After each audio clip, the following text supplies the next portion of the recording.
Welcome, Jenny, to the Connected Yoga Teacher Collective. This is like day one, and we're sending this out to our Facebook group just because it's the first day, and we want to invite people to come and join us and ask questions. So thanks for diving in and saying, yes, I'll do this, even though I was like, well, it's hard to know what something's going to look like when it's the very beginning. So thanks so much for being here. You are most welcome. So I'm really excited that we get to talk today about, because you were already on the podcast about how you got your yoga online in 48 hours, basically, when everything with COVID-19 hit. And I know that, so you've been teaching online through Zoom for how many weeks now? Do you know? I remember the day. It was March 12th was the first day, because that's when the schools closed. So right. That's imprinted on my brain because I've had my children home since then. So what is that? That's almost 2 months. Coming up soon. 3, 4, sometimes 5 classes a week. So yeah, I'm in it.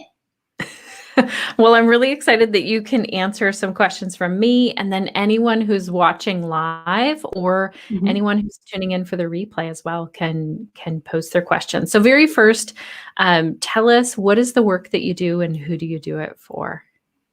Okay. Before COVID, I was a primarily in-person studio. I have a studio in my home in the lower level of my house. I'm zoned with the county. I have my business license with the state.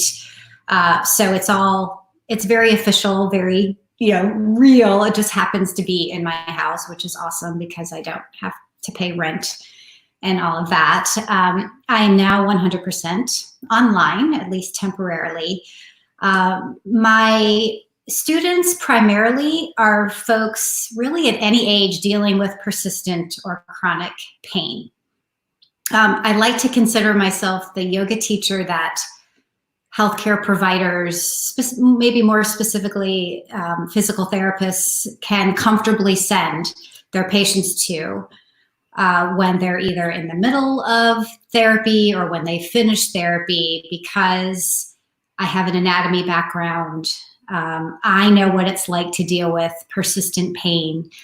And I have customizations like unbelievable numbers. So, and we also move very mindfully, very slowly. This isn't anything, cardio or power based or anything like that. So those are most of my people. I have them ranging in age from early 30s to early 80s, men, women.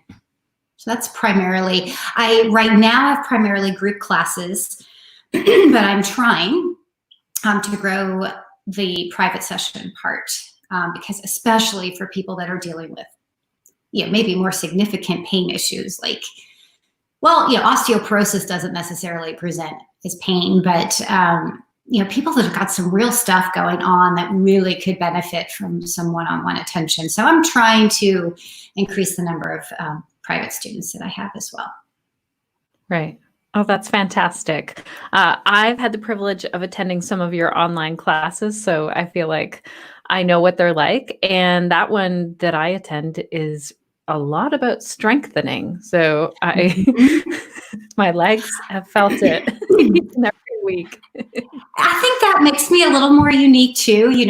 Finding your niche, as you've taught me, is always a work in progress, but strength is not typically the first thing you think of when you think of yoga. I think, at least I always thought it was more stretching, but there's a huge important part of strengthening that I think belongs or has a place if you choose in a yoga practice. And so, that's becoming much more important. And strength isn't important just for younger people. I mean, my mom's in her 70s and she knows well that she could benefit from being stronger. So yes, so there is. I'm studying, I'm in a course right now to incorporate more strengthening into yoga practice. So you'll see resistance bands and light hand weights or using our body weight. And then eventually maybe kettlebells. Right. Things like that to I think make this yoga an even more well-rounded experience. That's amazing. So you have been teaching yoga for how long now? 3 years. And how many classes are you teaching a week right currently now? Currently, I have 4 regular classes a week. Okay. Group classes. And then you're also teaching private as well, and everything is online. Correct. Yes. And just so our listeners, viewers know, you also have an in-home studio. So how many people can fit in your in-home studio before COVID?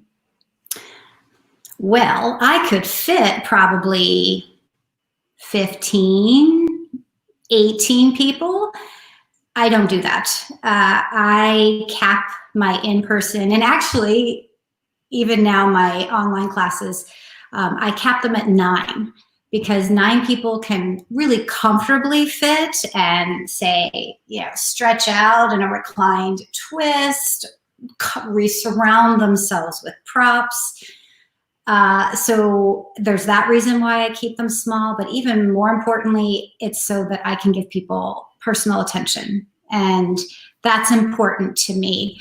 And then my students like it too. And they're seeing that online too. I try my best, Yes. if someone has elected to show their screen, to suggest. I mean, they're the experts in their own bodies, but I always, if I think it's appropriate, might suggest, hey, you want to adjust that blanket, or check your, maybe lower your chin towards your chest or something like that. So while I could fit a whole bunch more people, and maybe from a business perspective, a numbers perspective, wouldn't that be better? And to me, it's much more important to offer that personal attention and that people feel comfortable with plenty of space. So 9, I think right now I have 10 online that I'll accept. Right. Okay, that's amazing. I know that you had some questions about that when things were moving online. And also, just so our listeners, viewers know, you're also teaching all on Zoom right now. Is that correct? Everything's on Zoom. Well, you have Zoom, plus you have a YouTube channel as well. I do have a YouTube channel. I don't teach live on YouTube or Instagram or Facebook. I have all of those channels, but my classes and my private sessions right now are via Zoom. But yes, I do have a channel with a bunch of stuff on there. Right. You have a fellow strength lover here. Megan says, I always relate yoga to strength, among other things. So that's cool. That's great. Hi, Yeah. Megan. I would say to that, and I'm sure she's probably already familiar with this, that your body weight can only take you so far when it comes to strength. And there's a lot of creative ways, and I'm learning from many, many teachers on how you can be creative with using just shifting your body weight, whether it's maybe arms overhead or shifting your torso. But at some point, you max out on that. Your body figures out that's, a maximum load that you can take. And that's where you have to start adding external things to it, which is why my studio downstairs doesn't look like your typical yoga studio, because I have a ton of hand weights and resistance bands and eventually adding kettlebells. But that's very interesting that Megan, you've always related yoga to strength, because I didn't for a long time. So I'm glad to hear there's other folks out there, and there's definitely some great teachers out there to learn from too. Exactly. So then I wanted to bring and show your website as well. So this is your website where people sign up for classes. What was it like?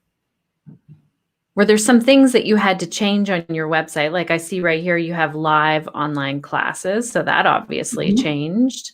Mm-hmm. And here it says like currently all online via Zoom. So you had to do some website stuff. What is your website on? It's the Squarespace site? That is correct. Okay. I built it myself, and I didn't know what I was doing. It was not part of my teacher training, my 200-hour way back when. So it was like, oh my gosh. But Squarespace has been really good for me. I do pay. I think it's $144 because I just renewed it. But it's worked well for me. And yes, the primary thing that changed was that tab, the live online classes, and then that little bit that you're seeing on my homepage there.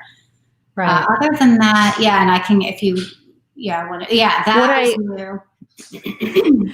What I really wanted to highlight is that you have this click here to learn how to use Zoom, click here to learn how to use Schedulicity. So you did videos, correct? I did. That was all, gosh, super fast. I swear I didn't get off my sofa for like hours. I'm like, I'm going to make this happen. And I have enough folks who were scared. No, I shouldn't say scared. We're not familiar with the technology. And I thought, let's, show them. I created them. I used Loom, Loom, which is free. At least for my purposes, it's free. And so I created, little tutorials, which, I think they serve the purpose. They could be better. They could be more polished, but I think they get the job done. This is great. Like Loom is a free video service where you can share your screen and talk. This is fantastic that you led your students through this. That's great. And so then you did the same thing with Schedulicity, because you said some of your students at the beginning, I think some of them were struggling to get online. Is that right? Or they just didn't want to, because they didn't have to. Okay. I said, "Oh, that's okay. I'll do it for you." And I still have a couple of people that just don't want to figure it all out. I said, all right, I'll do it for you. But now that it was just, it's the word serendipitous, that I had just enrolled in Schedulicity Pay, because this is an important point now that we're not in physical contact. I had originally set it up so that I had this cute little box and I could swipe or dip people's credit cards. But now that and that's cheaper than people paying directly through Schedulicity on the website. But what can you do, right? I mean, that you had to, so that is how I accept payment. I have a couple people that are comfortable with that, and so they will physically mail me checks, which is fine. I get paid, and actually I get 100% payment, as opposed to, you have to pay a fee for the convenience of having a credit card service. But that's been an added expense for me, as is my Zoom membership is an added expense, but it's what I have to do. So yeah, I was grateful that I already had Schedulicity Pay set up so that I could very easily accept credit card payments. Okay. So then when people go to book, they go to this live online classes. Is that where they go? If that's what you want, yes. Or if it's a private session, then you go to the private session tab. Yeah, either one of those.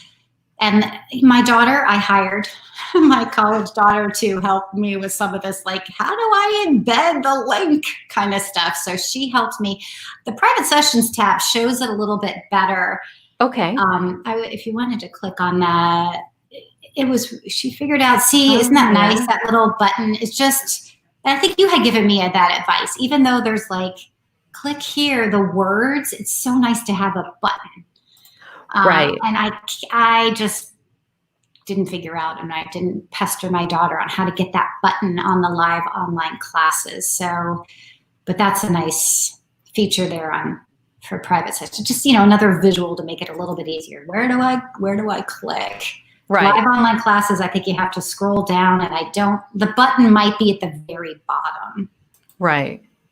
Tell your daughter, I want a button on that page too. Yes, if identical payment, she'll do it for me. Thank you. I'll have to remember to tell her to do that. For free, not going to happen. Not for this college kid. This is great. So, wow, you have a full class and join the wait list here. That's really nice. Mm-hmm. I like that feature. This is nice.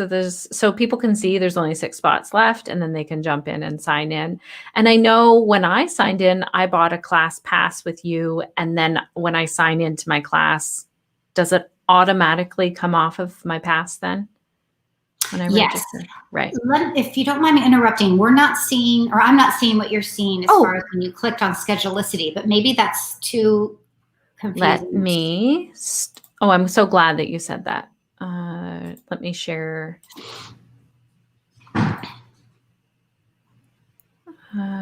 There it is. That's why. I'm so glad that you said that. So, good. These are, so for services, that's your private sessions. And then your classes, it shows up and that's where it says like that class is full. They'd have to join the wait list or there's only 6 spots left. Yes. That motivates. Yes. Can I say a couple of things about that? Yeah. I'm still working on, I'm trying to move to more a pre-registered thing for at least one of my classes, and I might do it for all of them, but we'll see. My students are used to buying a pass, that's good for a year, either a 5, 10, or 20 class pass. And then they use it when they want, which is okay. But boy, and again, this is one of the things you taught me, if you get them to pre-register, then of course you get all that payment up front and you have some guaranteed income. So let's see, what did I want to highlight with that? Oh, I'm experimenting with Schedulicity. You see that sessions tab as well. I've just now figured out, I think. Oh, nice. There. So for the next time people sign up for the registered sessions, boom, you pay that $100 and you automatically get signed up for all 6. As opposed to a class pass, if you do that, you can do that right now, but then each week, like you, Shannon, have to go in and register. If you don't have to pay again, but so I'm still learning a little bit some of these ins and outs with Schedulicity, especially as it applies to like pre-registered sessions. So I wanted to bring that one thing up. I haven't 100% mastered that, although I think I'm close. But the other thing to note, as you scroll down there, when you see full or you see 6 I was left, like, ooh, I feel like I need to get in there. Don't you though? Now, that is always said that for those pre-registered because those were full. But all my other classes, you'll see, you don't really see that. Well, Thursday you do. Only 1 spot left for next Tuesday. That's for next Tuesday, but that's part of the pre-registered group. So what I did, and this is really, I think it might be helpful, like that psychological thing. When I went onto Zoom and I had to pay, because you only get for Zoom, for the free Zoom, you get 40 minutes free time, I think. Correct me if I'm wrong. I'm pretty sure that's right. It's only 40 minutes for 3 or more people. And I was like, well, right now my classes are an hour. So I paid the additional money and now I can have up to 100 people. And I thought, well, shoot, let's open it up to 100 people. The more the merrier, the more I can get paid. But first of all, I'm a pretty small studio. There's no way right now, maybe eventually, I don't want 100 people.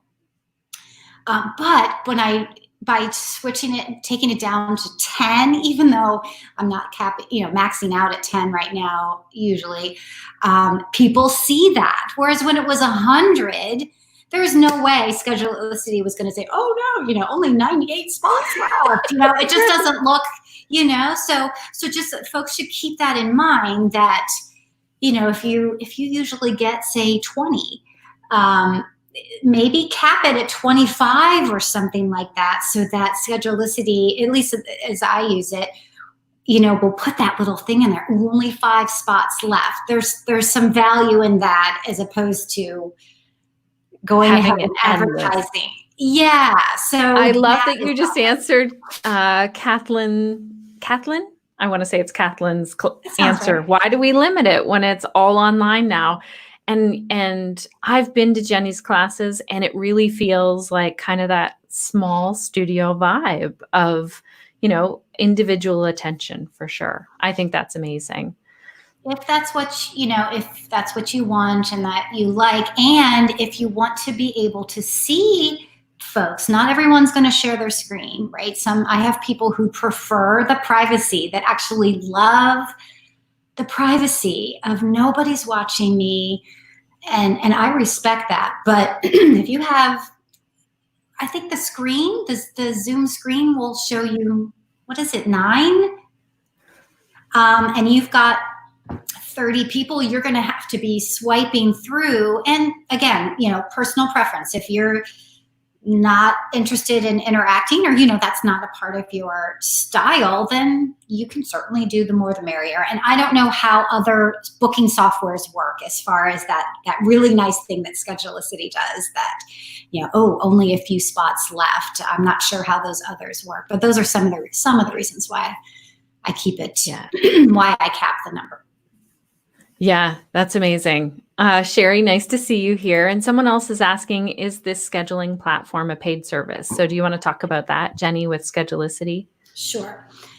When I started, it was free, and it suited me fine for my in-person classes, and people were paying cash or a check. I do pay, well, yes and no. I was paying for Schedulicity Pay, the credit card service that allows people to pay online. It's quite frankly just so much easier than saying sign up and then Venmo me or PayPal me. Depends on what you want to do and what your finances are. So I was paying that. I did my research, and I had some help with a fellow connected yoga teacher on crunching those numbers and finding out, what was the best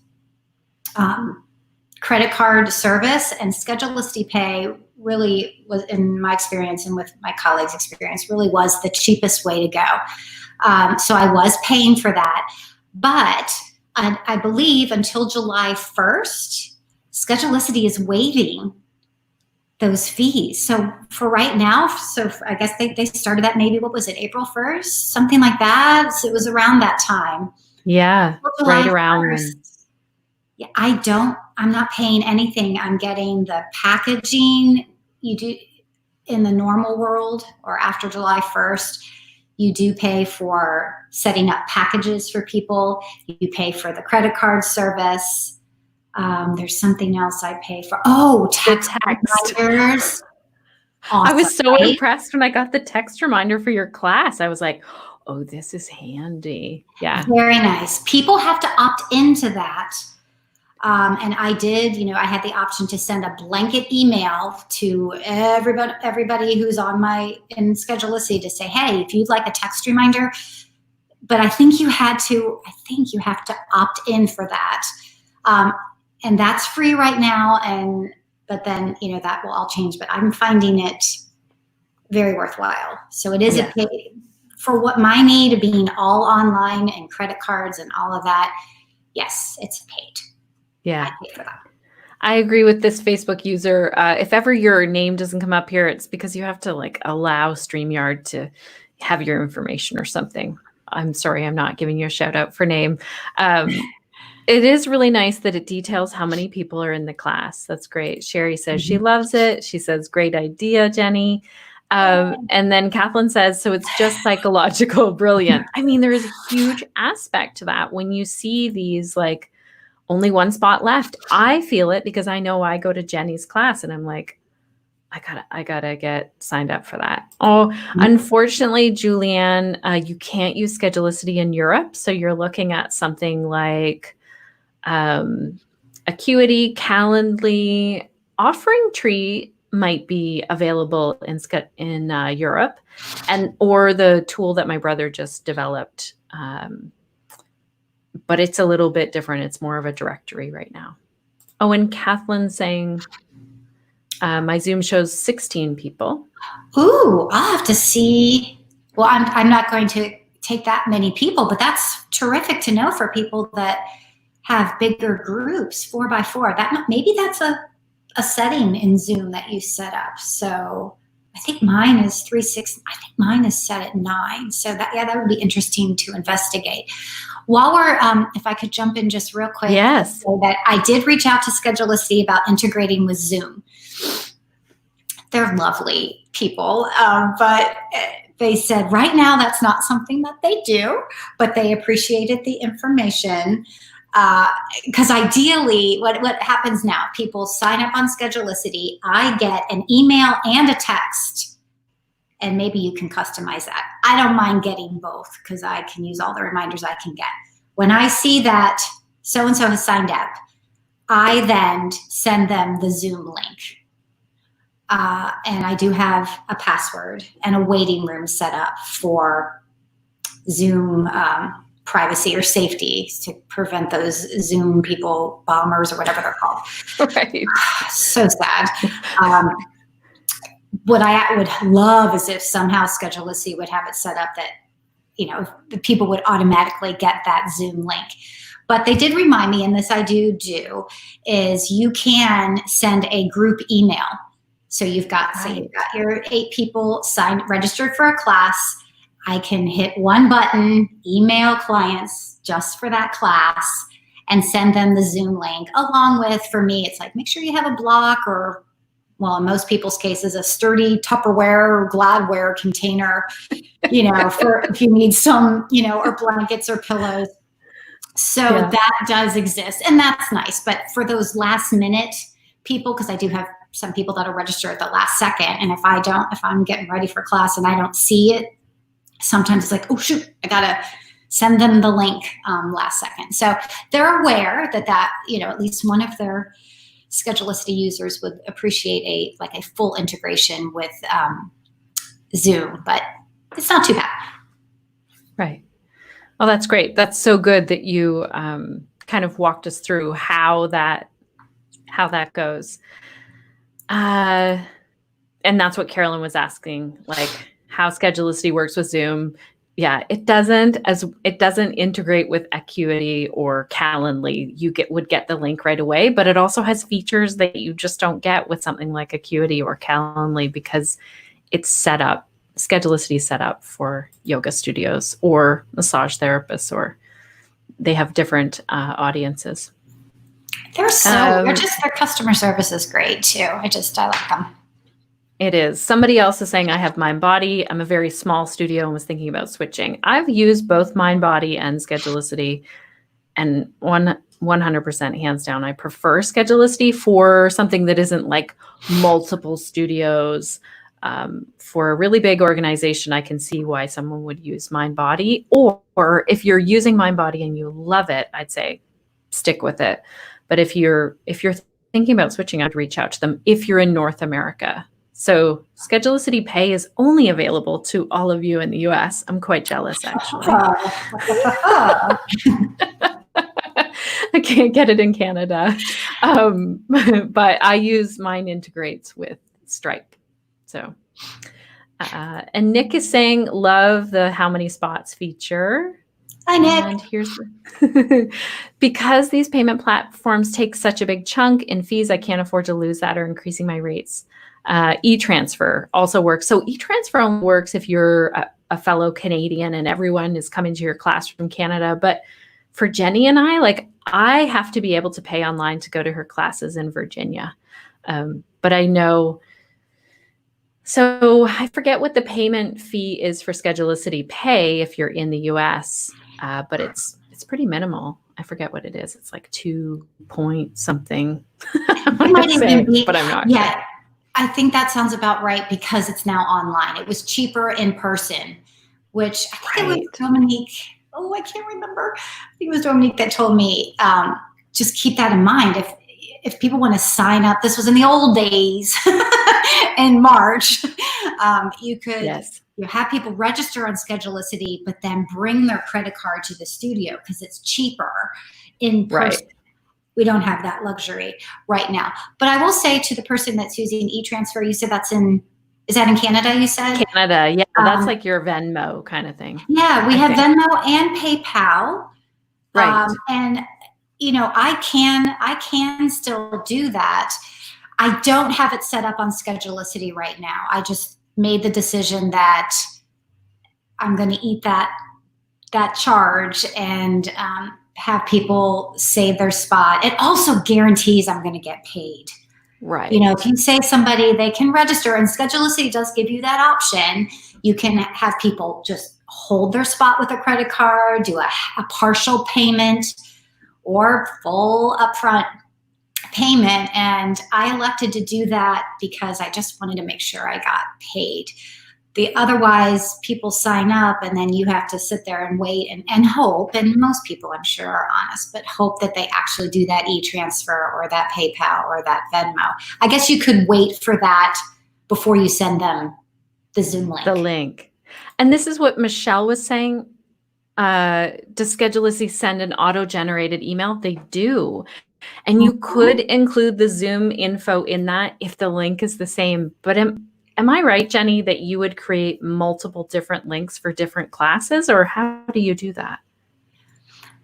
I have a different link for each type of class. So my Tuesday night class has a recurring link. My Thursday night class has a link, etc. I don't advertise that because I don't want people to think, ooh, I'm just going to share this with a whole bunch of people. And right. Sorry, I'm a little bit cynical, like, you know, so I don't tell people, and I actually edit when I share the Zoom link. The Zoom link will say, this is a recurring meeting anytime. Right. Right.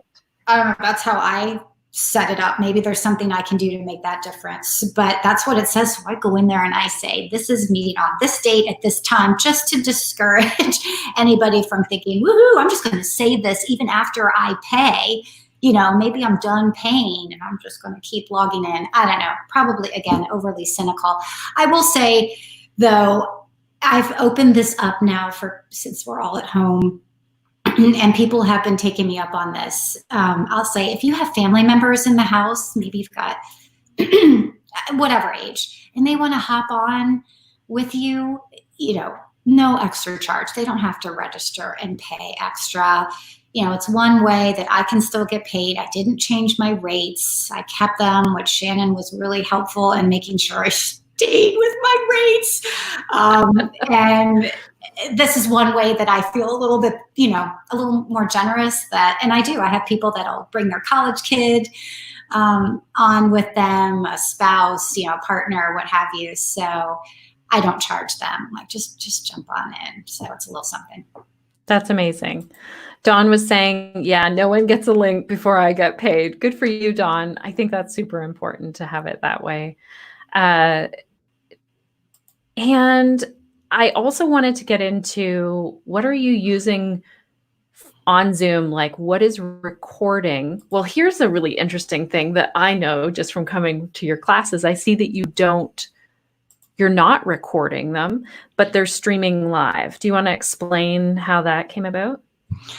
Sure. I did start by recording them, and I thought, ooh, I'll save these someday for, you know, a membership site or a private, membership site, I guess, or for YouTube or something like that. And so I did that at first, and I just found that I was stilted and I couldn't be myself in terms of interacting with my students, because this has got to be ready for future use. So I couldn't say, oh, Shannon, why don't you see if this feels better, you know, maybe, or be a little silly. I like to be silly and lighten it up sometimes, or make it really timely, like, oh, it's raining like crazy here, but we're going to blah.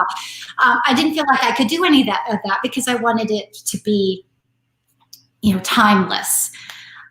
So then I stopped and I tried not recording, and my students noticed a big difference, and I noticed a big difference. And so for me right now, I do live online and I don't record.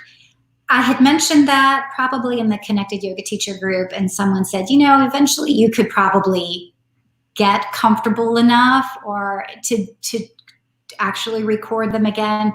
And maybe that's true, but for now, no, I'm enjoying it a lot more, and I know my students are, because I'll say something like, Barbara, I know your knees were giving you trouble last class. Make sure you have a cushion, or here's a variation that you could do in a seat instead of hands and knees. And how would that translate to, to an online, like a library down the road? I would much rather give some personal attention And Yes. for me, so Yeah. I do not record right now. Kathlyn has a question along the line of visuals. Do you use an external camera or just the one on your laptop or your phone? She's constantly having to get up off my mat, tilt the laptop to get my feet, head, arms in the picture. How do you deal with that, Jennie? Okay. I have to admit, when I first did this, which was, within hours, I had my husband and my daughter in the basement running all the tech. And I have a picture of it I'll have to post because it was quite interesting. We had, folding chairs to hold the laptop and pillows, and it's in my basement. It was hilarious, but it worked. But I have to now, and I only did that for a couple of weeks. Now I am a one-person show. I do it all myself. Let's see if I can be succinct. I only use my laptop and my AirPods. I have the laptop propped up on a stool. Lighting, I haven't done anything fancy with my lighting. And I've asked, I'm like, how does this come across? I'm a big fan of just give me the feedback. I'm working in a bubble here. I don't know, can you hear me? Can you see me? What? And I've asked a few times, is the lighting okay? Is the sound okay? So I depend on them to tell me. And so the lighting seems to be fine. I just have recessed lighting in the ceiling is what I'm using for lighting.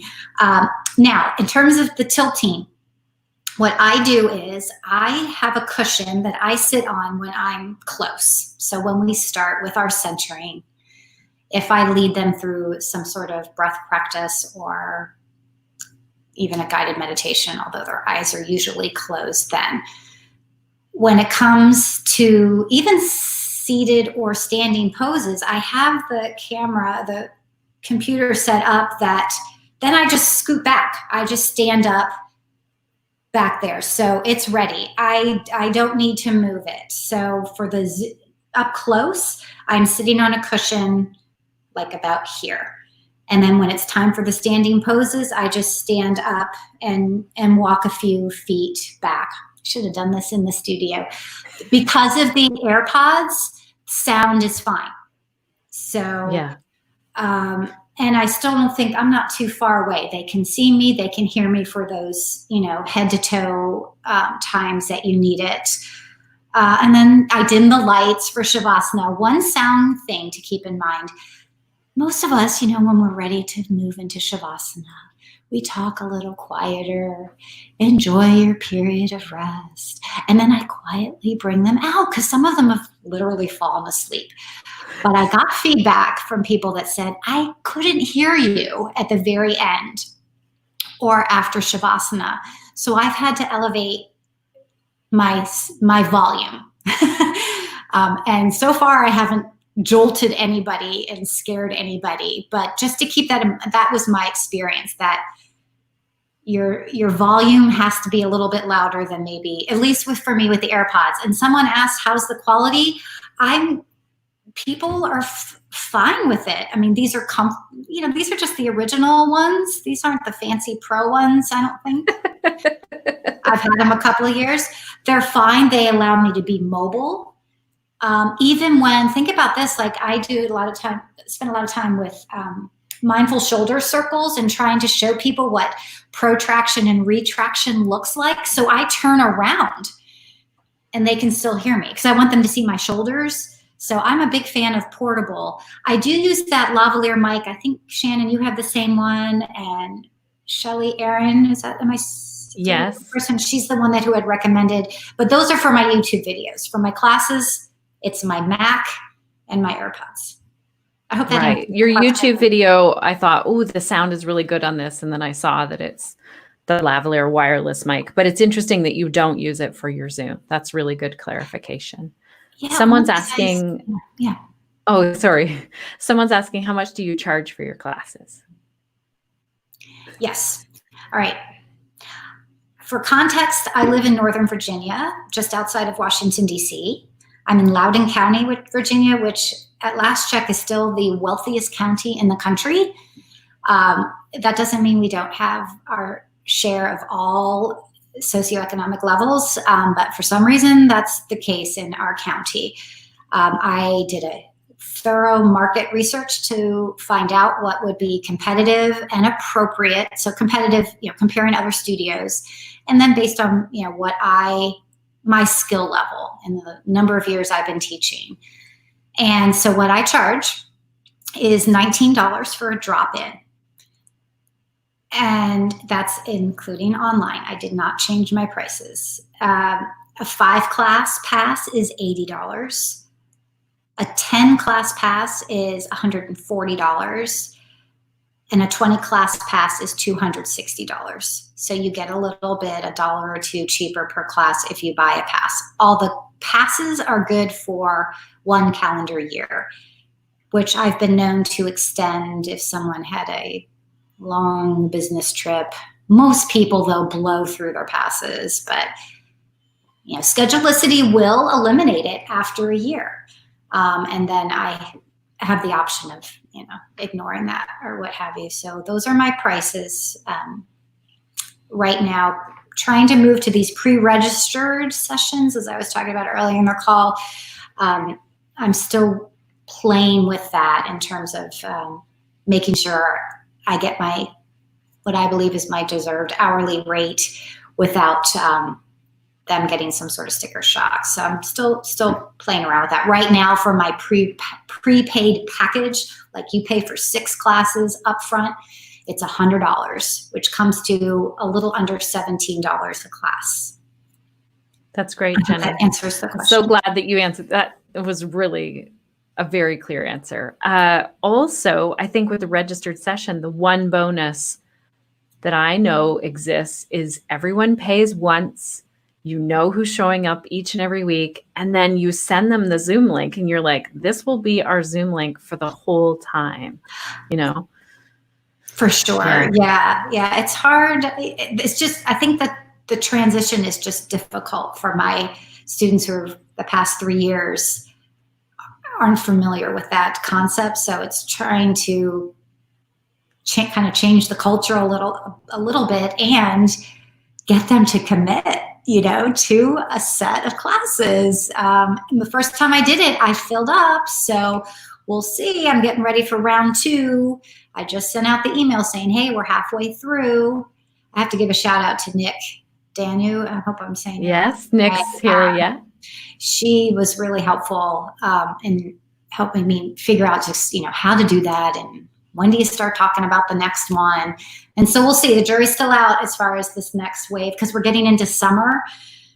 The next 6 classes prepaid would be take us through the end of June. Of course, who knows what summer is going to be like. I would have typically said, well, shoot, no, people are going to be on vacation, blah, blah, blah, but we might all still be here. So we'll see. Right. We don't have our crystal ball ready yet. Kathlyn's trying to figure out how to fit in. And I love that people are hopping in the comments here and sharing helpful things because Nick said, go further back, try lifting the camera up so it's more bird's eye view. These are super helpful. Oh, good. I just saw that I can see the live comments. Yeah. No, good. I can't do more than one at once. Judy's asking, I'm a little behind because I got a late start, but could you explain how earbuds help with audio output? I thought maybe they were for input, low tech here. That's okay, Judy. We're all learning. I guess you mean how is it sounding to the other people? Or I think just even the fact that AirPods have a mic on them. Like your AirPods have a mic. A lot of the time, something won't have a mic.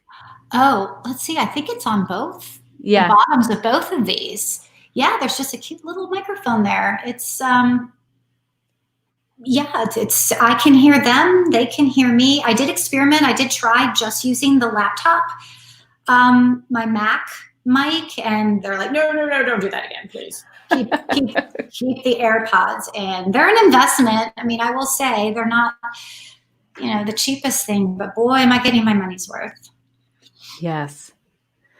Also, just in reference to Nick, had a great podcast episode on Amanda McKinney's podcast. Nick, if you're still here live, if you can grab the link to that, because Nick talked about registered sessions and I've been sending people to that episode. It's really good. Yeah, fabulous. Oh, this is handy. Carolyn uses blue tape on the floor to mark for seated closer and for standing. So she's like getting into the film world here of be here and then go back here. I do. You know what? Every time I log in, because I have to move my computer, it doesn't stay there 24/7 because one of my kids needs to use the basement for her online ballet classes and stuff. So the blue tape is a really good idea. But what I will do is I start a brand new Zoom meeting right now every time and just take a peek. And I step back, like, how does that look? So that's, but I love the tape. That would save me so much work. Thank you for that, Carolyn. That was a great idea. That's so good. Kathlyn saying, thanks, everyone. So helpful. And Dawn's asking a question that I have, because I've thought about getting earpods. Here I am tied to be able to hear Jenny. Like I'm using my microphone, but to be able to hear her, I'm tied to it. So can I use them with my not Apple phone?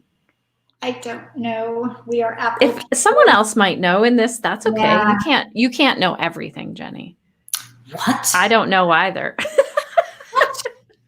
My children think I know everything. No, they don't. I tell them I know everything. I do see a question about muting my participants' audio. 100% I do.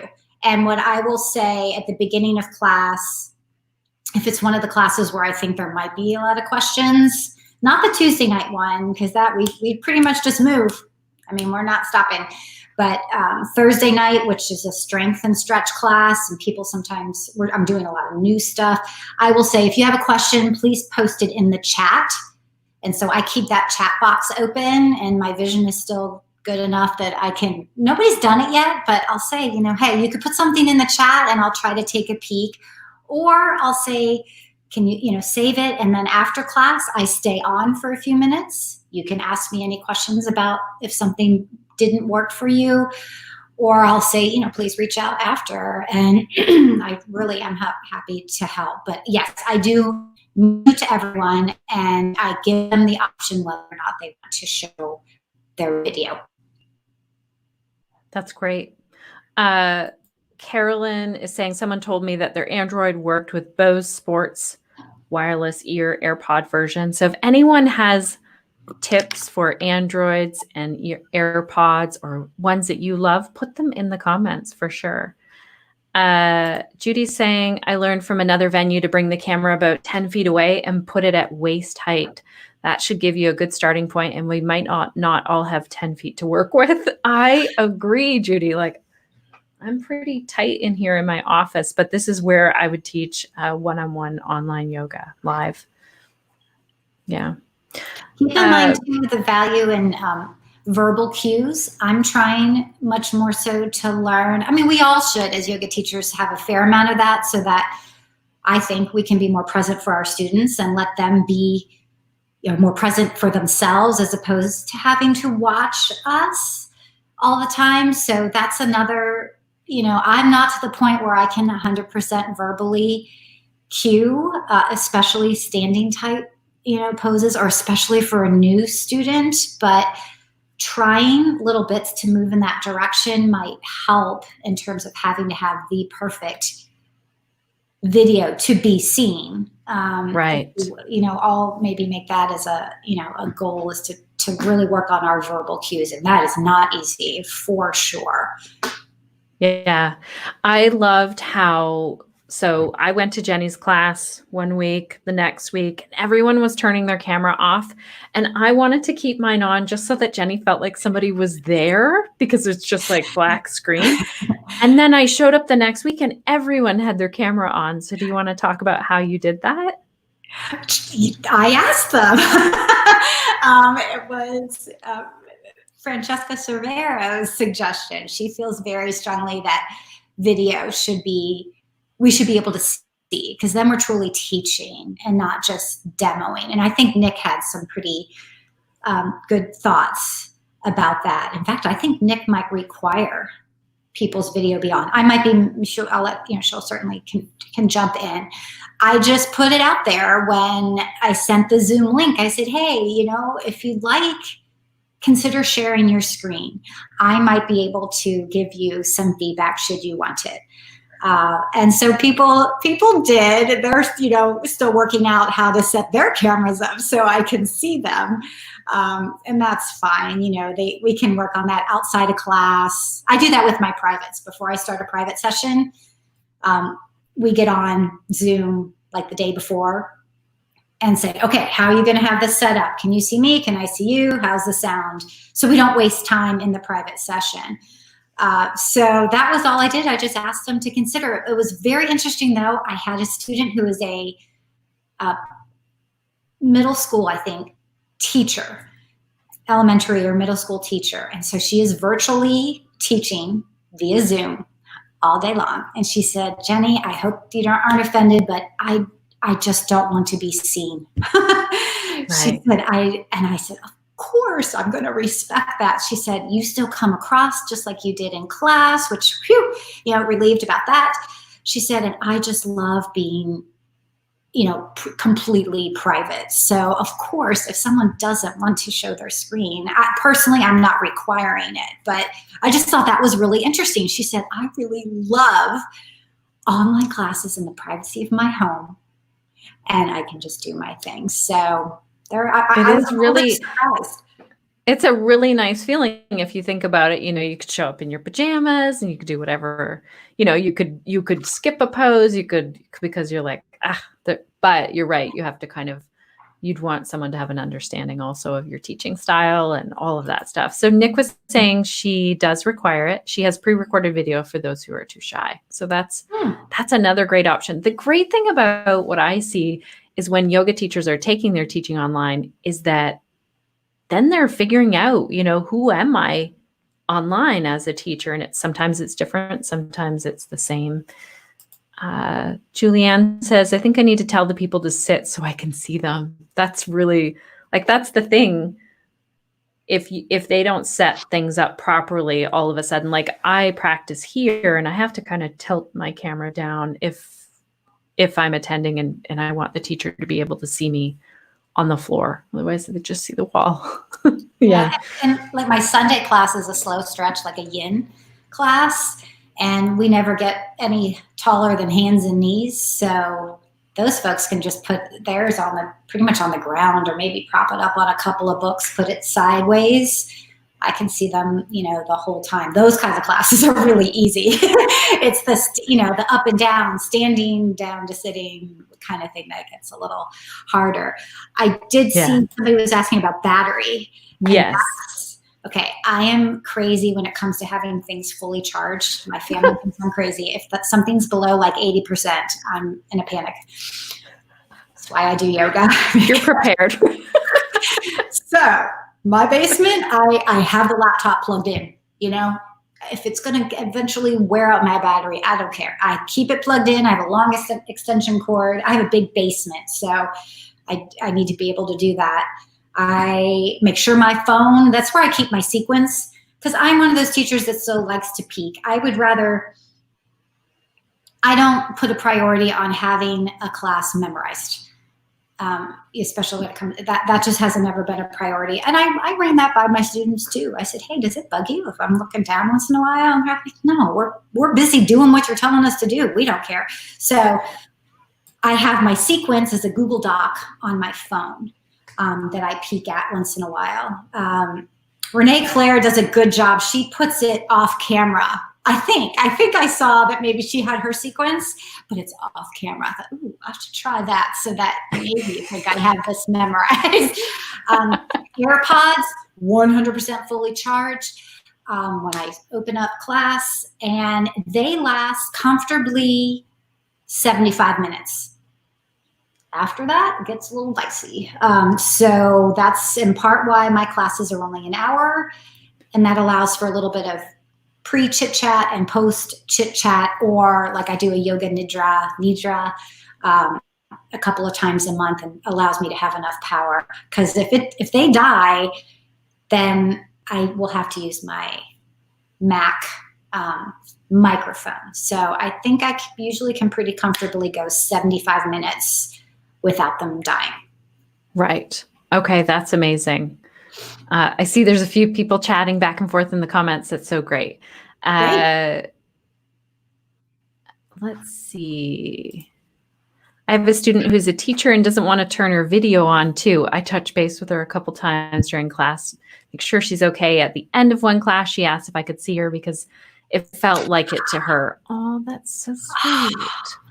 That's really sweet. That's where, I don't know, do you record? I'd be curious, do you then record those classes and keep them? Because like for me, for my students to feel like I see them, even when I don't, I usually will, use their name, or I'll say, if I know I've got a couple people with neck and shoulder issues, I'll say, okay, I know there's some of you out there that I know struggle with neck and shoulder pain, so make sure you blah, blah, blah. So that's awesome. I love, that's a gifted teacher that even if you can't see them, that they feel seen. That's great.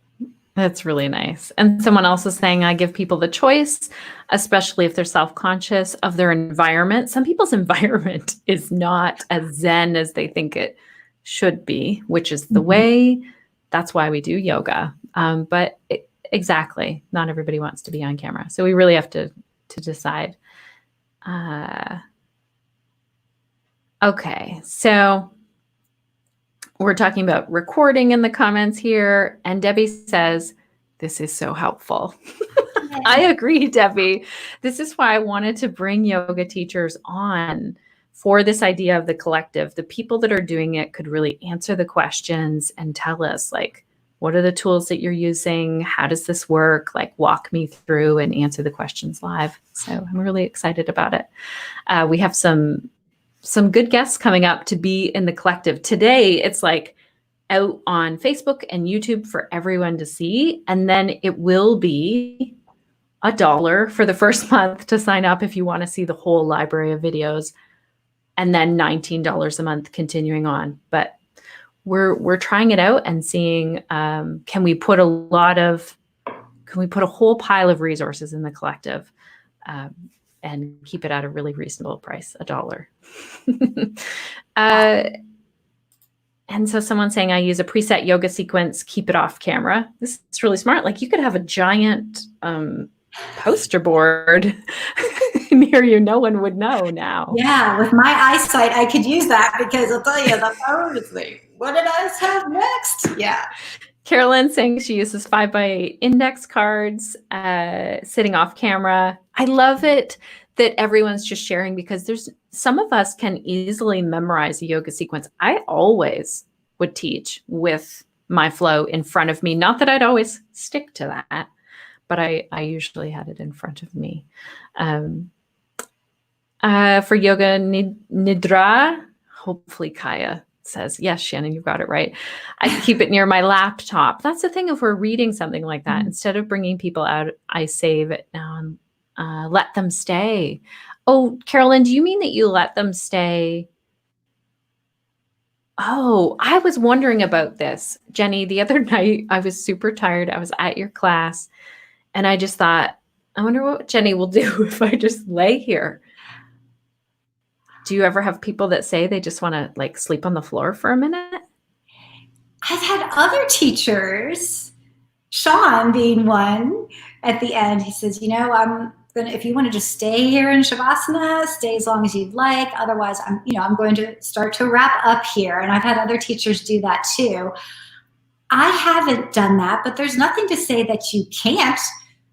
I just hope you maybe, have a family member or a cat, or you can set an alarm so that you're not like out for a couple hours. It just happened for the first time Sunday. I did a yoga nidra, and the person, she texted me like 45 minutes later. She's like, oh my gosh, my computer had gone to sleep. I was just out. She never woke up she eventually woke up, but she was out for, a 45-minute nap. So if you did that, Shannon, I would just say, I try to keep my voice pretty quiet, and then I'll say goodbye for now. See you next time. And then You're kind of on your.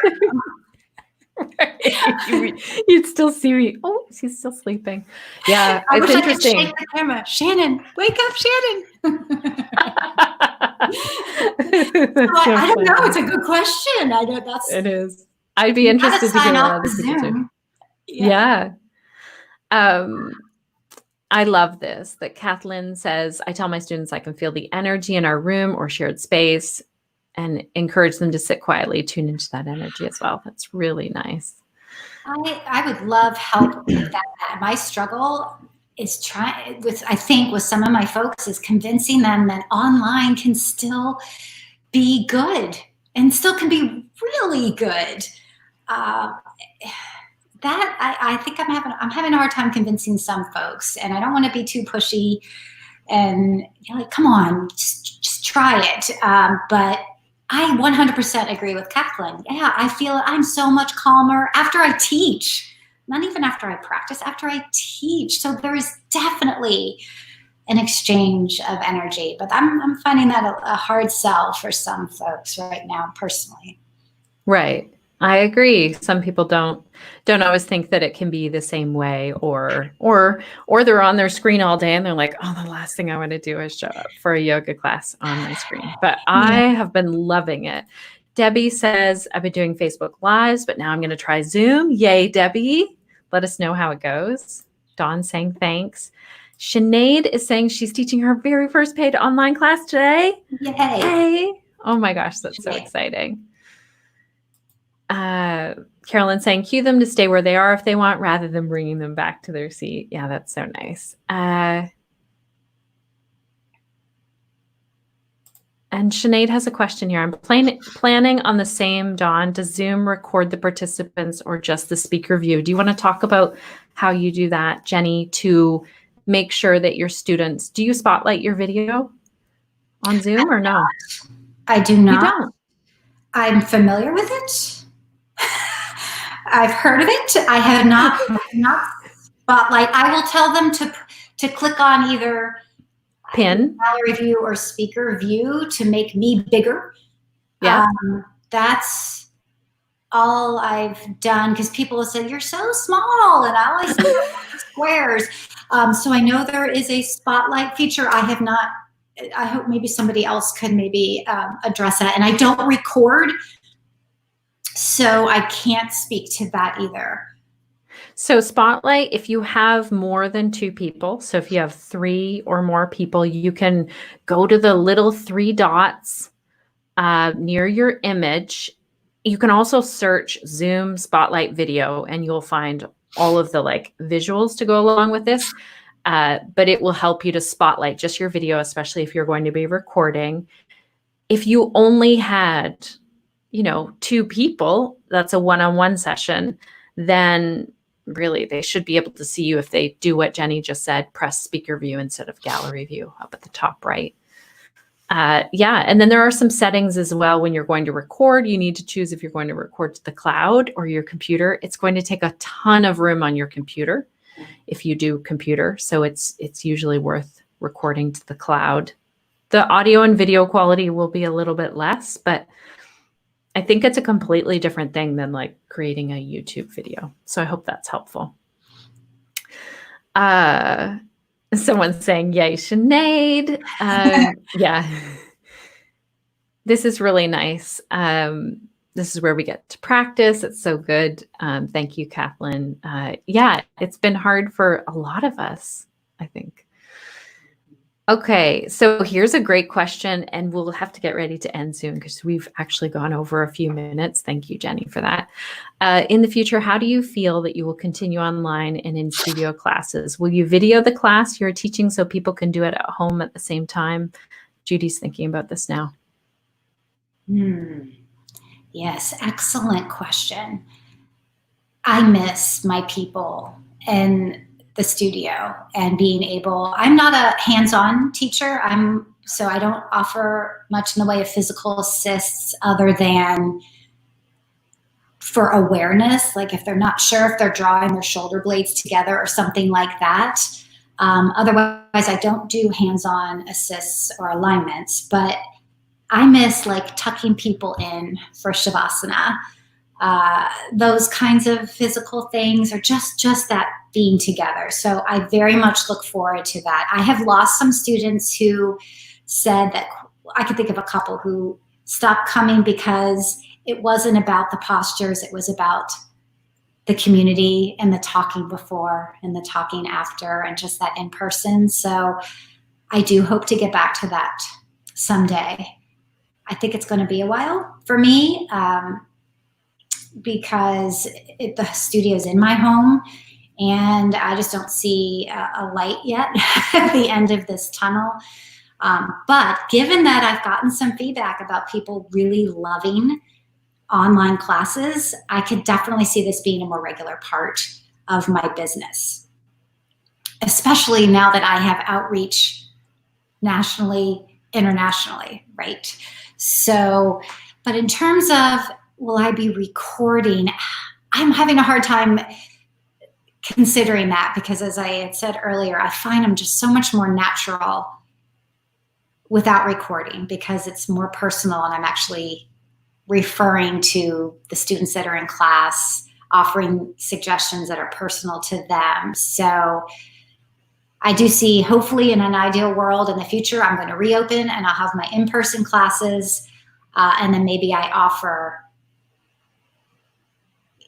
also some virtual type classes. Yeah, recording, I could only see recording if they don't mind that I'm,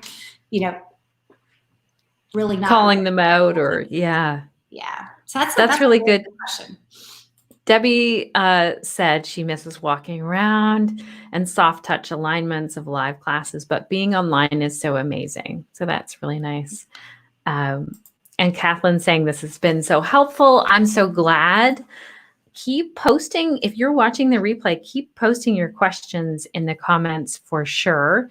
This will stay in our Facebook group for 24 hours, and then it will move to the collective, but you can find it in the collective for $1 for the first month.